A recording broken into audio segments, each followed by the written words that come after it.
Hello and welcome to another episode of eBay Scavengers. This is episode 80 at ebayscavengers.com. I'm Ryan and I'm here with Jay and we are talking about best offer. Yeah, best offer strategies. Strategies, okay. Because really for us, eBay really changed and became much more useful when we learned that a make offer or best offer was possible. And really when we've been dabbling in Amazon, I think that's the thing I miss most. I miss the fact that I can't haggle with people. I think that's a really neat part of eBay. So we just wanted to first tell a story of how we kind of came to our strategies for make offer. And I guess I just wanted to just start with how we got started. We knew Mikey and Wendy. We actually happened to live and work in New York at the same time they did, but we did not know them. We had friends in common, but we didn't actually know them. So they went and did their thing in the desert like they talked about. And we actually had moved to San Francisco because we were in the tech world. And that's when we met Mikey and Wendy. We actually drove out to the desert to meet them. I think we were on the way to South by Southwest, so we stopped on the way or something. They kind of have a reputation of a lot of people we know. They're the ones people want to go and meet because they've created this life that I think a lot of people are interested in. So we actually went and we talked to them and we met them and we became friends with them. And we were like, shit, we want to do this kind of stuff too. So just adding to that was, when we had been in the tech world pretty heavy duty in San Francisco, by 2007, the end of 2007, we were really feeling like there's a bubble happening here in the economy and we need to just go lay low. Right. So, a lot of things kind of came together and then we actually moved into, my grandfather had died and he had an empty cabin out in on the East Coast here. And we went to go and live there for a while. And that's kind of where our eBay business started. And I guess, Ryan, I just wanted to talk about how you were approaching eBay day by day. So, first of all, we were thinking of eBay as a hobby. And we had really small goals for paying our phone bill or buying a Vitamix or doing little small things. So it wasn't let's just do full time right away. And we started out just doing auctions because that's all we thought really existed, was doing auctions really low. So there were either no fees or low fees. We used to get these emails from eBay who would say, sometimes you still get them where they're list 100 items for free this week. And then I would go on a listing tear, But yeah, a lot of times we would just start stuff at 99 cents or $9.99 and that's all they would sell for. And what we would do is we would set really kind of minimal goals. We would say if 30 to 40% of our stuff that we listed on auction sells this week, then we'll keep going. And consistently every week we would sell enough to keep going. Later on, we sort of brought our prices up and started to do buy it now. Right, because we were really getting tired of the fact that we would post something for 99 cents or $9.99 and that's all it would sell for. And so we would be selling these really awesome Pendleton shirts and these coats and these awesome clogs for the exact price we had put them up for, and they weren't getting bid up like you hope. Right. Every once in a while, maybe one out of 40 things would get bid up and be really exciting, but most times is a letdown. Right. And that's when we realized that you could put a fixed price on it. Right. And that was great. And that was awesome. And that kind of corresponded with us trying to figure out if we wanted to pay for a store. Now, I think this is the same thing with everyone. It's all about the fee structure and how much you're going to pay a month. So that's what we started to try to, Jay's really good at crunching the numbers.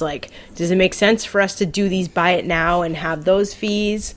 Or keep doing auctions, and not making very much money? Well, I guess that was the other thing when we decided to do only buy it now. Basically, then it became about storage because it means we weren't doing auctions that would just end in a week.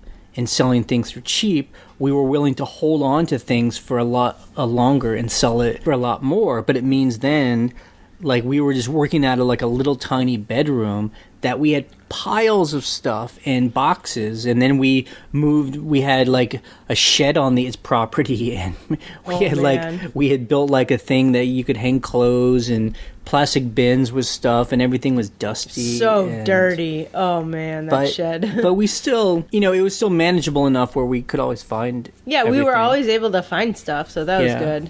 But then I think for us the problem was then, you put a fixed price on something, but you're never quite sure, is that the right price, Or am I willing, that's the thing with an auction too. You're like letting the market set the price, which isn't always quite true. But it's like, how do you have a little give? Right, like, I'll take $30. I mean, I have it up for $30, but I take 25, but that's when we realized, because we didn't know it existed, that best offer was there. And I remember calling eBay and asking them about it. Does it cost extra to put that? And all she said was, it just adds to the excitement of eBay. So I was like, cool. Isn't that funny? Yeah. So that's when I think our sales probably were twice. We started to sell twice as much with its make offer. Yeah, it was huge. I mean, and Mikey talks about this too. There are a lot of low offers, but you can either decline them right away or do auto decline, which is part of the best offer like menu on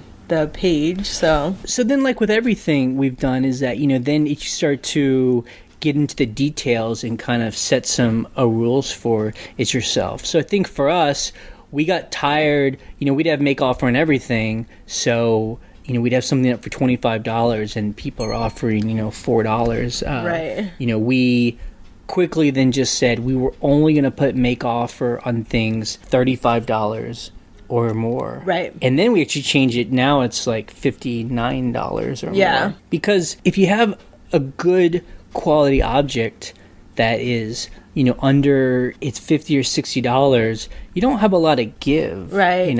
I mean, you want to price a smaller, lower price item like properly to begin with, unless you're really just trying to move stuff out in a fire sale, Right. I mean, and so that's the other thing. I mean, also as we've gotten more experience, we just know what things sell for. So we'll just price things for what we know is a very good, fair price, and that gives us a good amount of profit, and we're willing to sit on that. Right. Although I will say, there are times when, if there are slow days, I mean, we will take crazy low offers, depending on the item.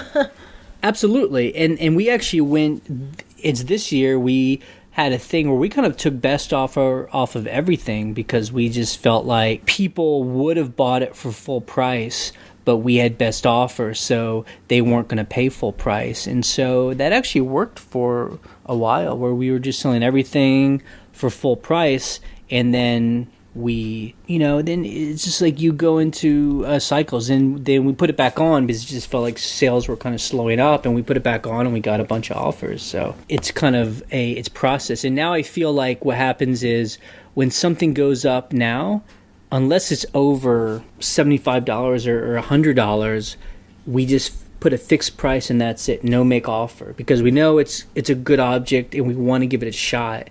And then we put make offer after it's a little bit older. Right. And also, like, make offer is great when you are unsure of, what something is worth, too. Like, I have this Japanese obi. It's like the belt part of a kimono. Like silk, really beautiful. It's silk. It's definitely from, like, I've done some research. I think it's from the late 1800s. I mean, it's freaking amazing. I found it in one of those bins in a thrift store that you always see that's just piled with, like, old scarves and socks and bras, and I found this obi here. And it was so funny because Jay brought it home and he was like, this is kind of neat. I'm like, do you even know what this is? This is crazy. So anyway, I have it on eBay for, I think I have it up for $600, which is, to me, I'm like, that's insane. But I do have make offer because I'm like, I haven't found anything like this on eBay to compare the price. So I'm like, someone must know what this is worth. Yeah, and that's a great thing about make offer. You put it on there. I always keep track of if items have a watchers or not. If some things like never get a watcher, I just assume our prices are way too high and people aren't even interested. But, you know, we have people who are watching this $600 OB, and all we're waiting for is that one person to offer us $325 or just something. We'll be laughing, you know. I know, we just found it in the junk. Right.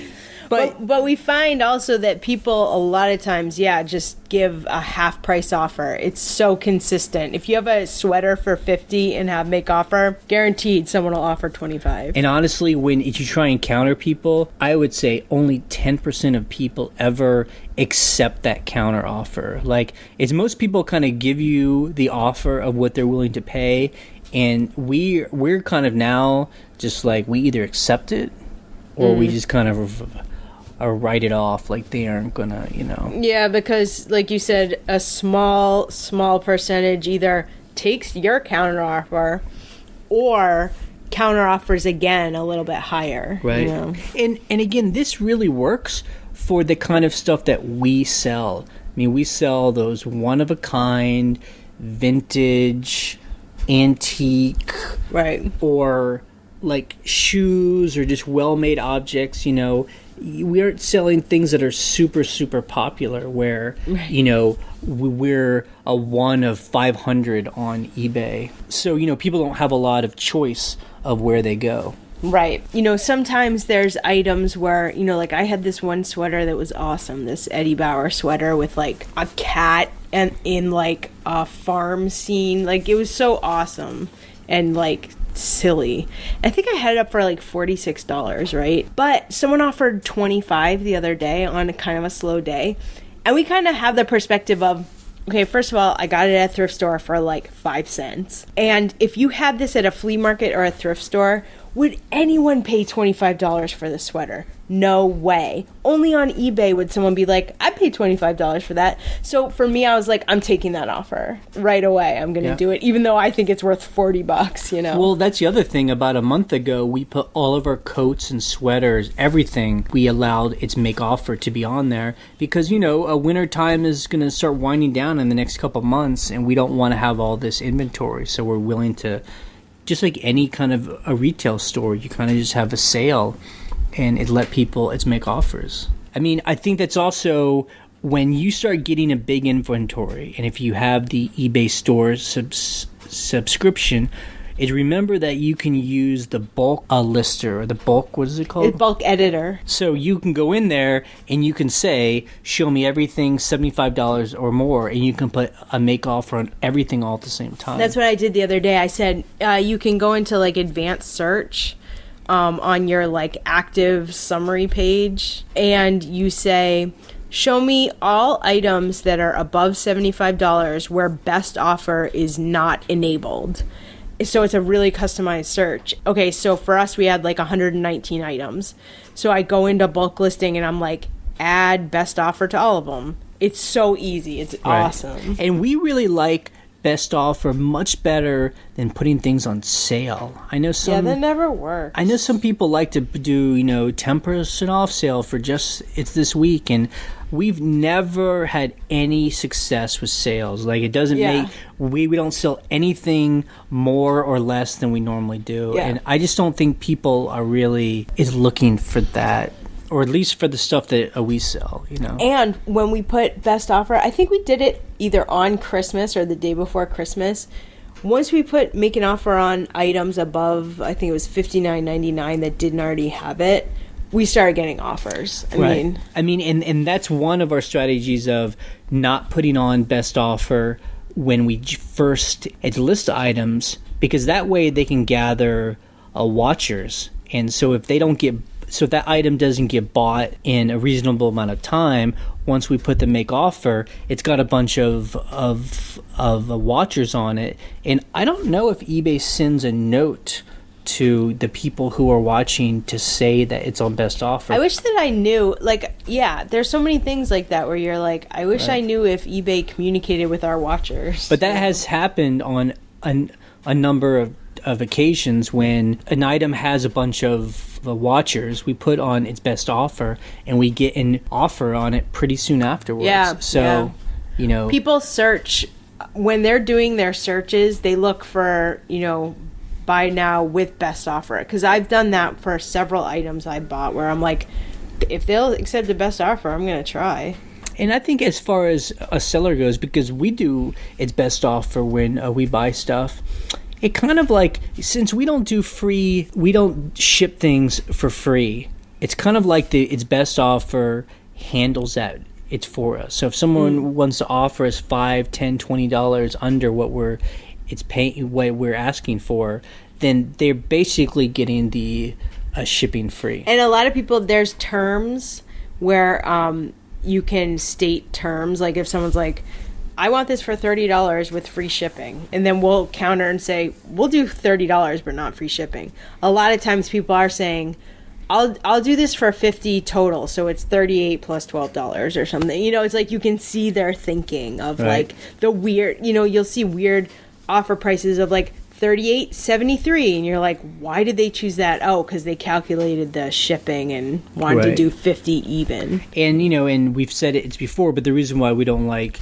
to ship things for free is that if someone wants to return it, then you have to eat that cost of shipping it to them. It's a guaranteed a loss. Yeah. So we would rather bring the price of the item lower, have them pay to have it shipped. So if they want to return it, then they've already paid for that. You know? You know, when people do say, hey, I'll take this for $25 free shipping, you know, we will come back and we'll be like, you know, okay, we'll do, you know, whatever, but plus shipping. We are specific, like you're paying for that shipping. Right. But again, that's kind of our thing. We're really...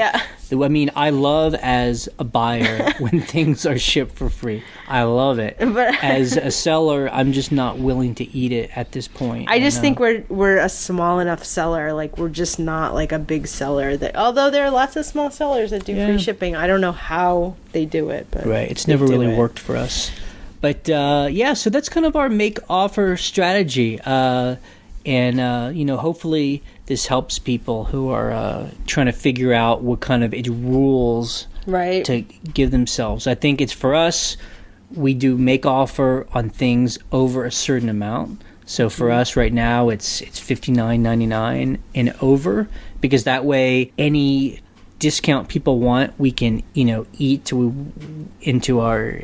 its profit and be okay. Now, there are a lot of sellers that I notice, like, for whatever, like, little electronics or just random, like, individual sellers where you'll send them an offer and they'll do two things. One, they'll ignore you for 48 hours and you never know if they're going to accept it or whatever, so you're just waiting. So don't do that, because that is awful. As a buyer, you're just sitting there like, what's going to happen? Do it right away, because the person is online and they're ready to deal. Yeah. Or they have, okay, let's say they have like a $5 item with make offer, and you're like, how much lower are they going to accept? And they just have auto decline for like everything up to the price they have. So basically they're scamming, where they're trying to get more search results for people who look for make offer. So also do not be that person. If you're not willing to do an offer, don't put it on your listing, because that sucks for buyers. I hate it. You know, I'll try to buy something. Oh, $5. Great. I'll make an offer of $2. Decline. Right. I'm like, why do you even have to make an offer? Because they'll only take $4.98. Yeah, you're like, I'll just buy it outright. Now I don't want to buy from you because you're a jerk. Yeah, I think too that its make offer buys us a lot of goodwill as well. I think when a buyer, we have something up for $60, the offer it's $45, we accept.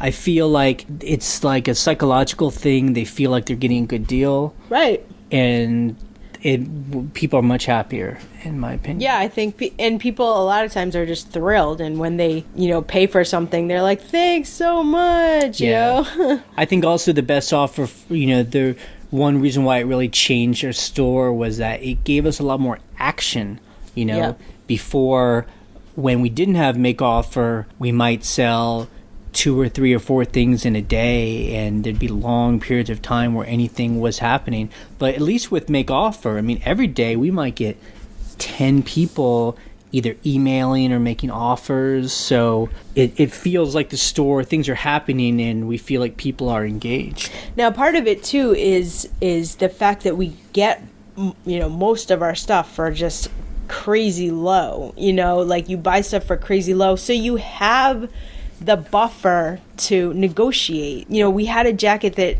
I had up for $150, which is high for a jacket, but it was like crazy, like gorgeous jacket.